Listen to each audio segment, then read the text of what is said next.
right now, I think one of the most exciting things about technology is the opportunity from in my environment, from the point of sale, from the moment a ticket is purchased, how do we layer every bit of technology that we can possibly to increase anticipation prior to the moment that the curtain goes up, prior to the moment of arriving in the theater, or prior to arriving for an installation. How can you hear every step of the way through the creative process? How can you watch the work being created, or the installation being loaded in, and talk about the history? So there's so many ways, rather than waiting for someone. The last thing I want on earth is to have someone in a theater, in my environment, reading a playbill right before trying to madly grab meaning.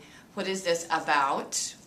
Which is also another whole issue, but trying to grab meaning out of 8-point type in a multi-page book 2.5 seconds before the curtain goes up. So it can be that we are sharing information about a specific choreographer and their journey. It may be that we are holding a topic for 2 or 3 months on the topic of, that we're holding a conversation in the community on the topic of human rights, leading up to a work about human rights.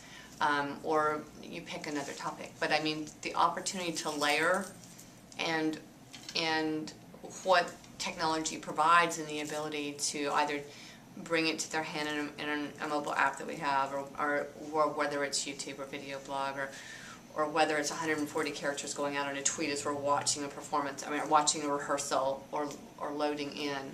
So it's layers of anticipation, layers of interest, because people come at information, they take their information so differently.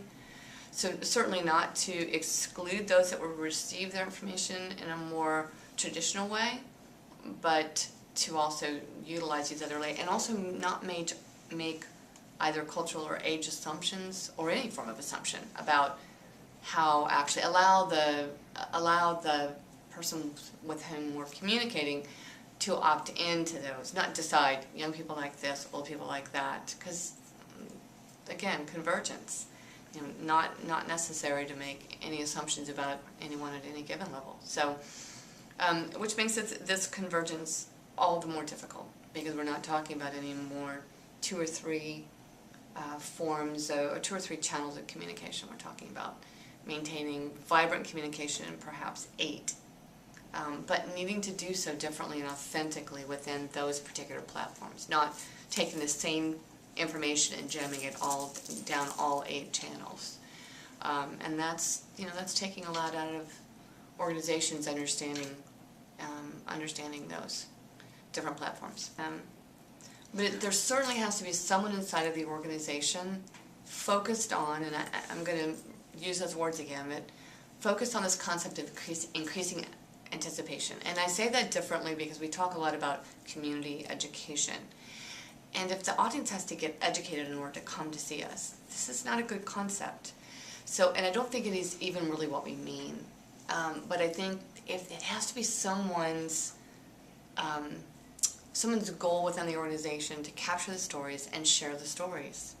And sometimes I think my experience in the world of dance is that some of our smallest organizations are actually some of the most nimble, are actually some of the best at doing this. And it's sort of the large organizations that can be much more reactive in terms of, so I think that the wonderful thing about digital technology and this whole entire world is that I don't think it's necessarily a size.